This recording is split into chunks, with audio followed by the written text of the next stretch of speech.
Hello everyone again. If I am annoying you then please forgive me.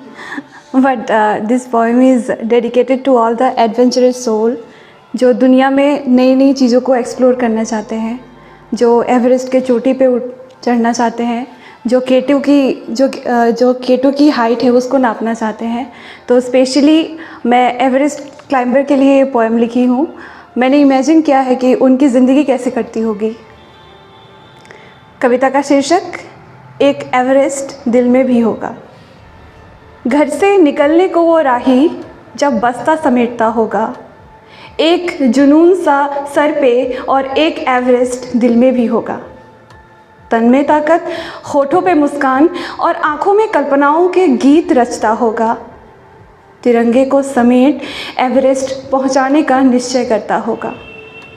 कुछ मासूम से सवाल ही सपने बन जाते होंगे, कुछ मासूम से सवाल ही सपने बन जाते होंगे। एवरेस्ट की चोटियों से ऊंचा सपनों को रखते होंगे।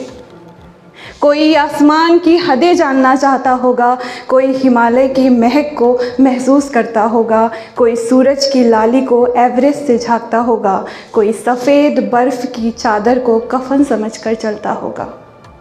जिन्होंने बर्फ़ के हर शीत को आग समझ के पिया होगा, कैसा जुनून होगा वो, जहाँ सपनों की कीमत मौत से कभी कम नहीं होती होगी, जहाँ सपनों की कीमत मौत से कभी कम नहीं होती होगी, जहाँ एवरेस्ट को छू लेना ज़िंदगी का मकसद होगा।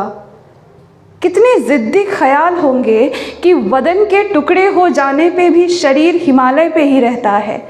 कितने ज़िद्दी ख्याल होंगे कि बदन के टुकड़े टुकड़े हो जाने पे भी शरीर हिमालय पे ही रहता है। मौत को गले लगा के भी रूह वादियों में ही बसता है।